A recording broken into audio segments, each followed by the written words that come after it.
De squallen in de campus van Kollum groeien uit haar joske. Een van de plannen om ruimte te creëren in het gebouw is dat Centrum de Kolle verhuist naar een oorplak.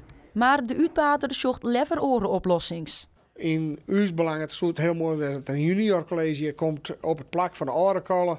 Werd dan eventueel de bibliotheek in de kin, de legere squallen en de eerste twee groepen van dit voortgezet onderwijs.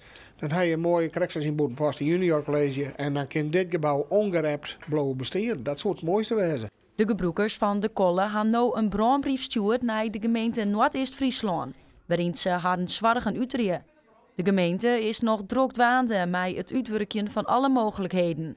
Maar de Kolle wordt ongeduldig. Oorlieën we waarom, of een jaar we waarom, zeg maar, is er vanuit de stichting die boven dit gebouw zit, samen met de squallen een uitspraak die van jongens, je hoeft er net in te zitten. Je kan voorlopig hier gewoon blowen.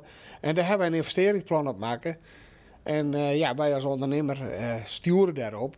Ja, en dat opeens wordt het boom, zou eruit lutsen en steen me eigenlijk mijn peren hier op stritten. Na een lange onrin en jaren met corona beginnen de activiteiten in de Kolle nou de hele tijd beter te rin.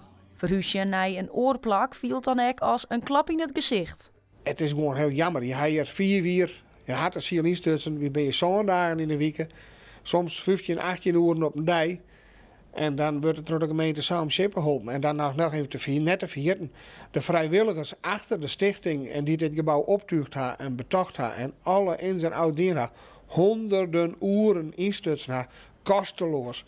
En nu komt de gemeente omhoeken en die zullen het samen helpen. Zonde voor een dorp.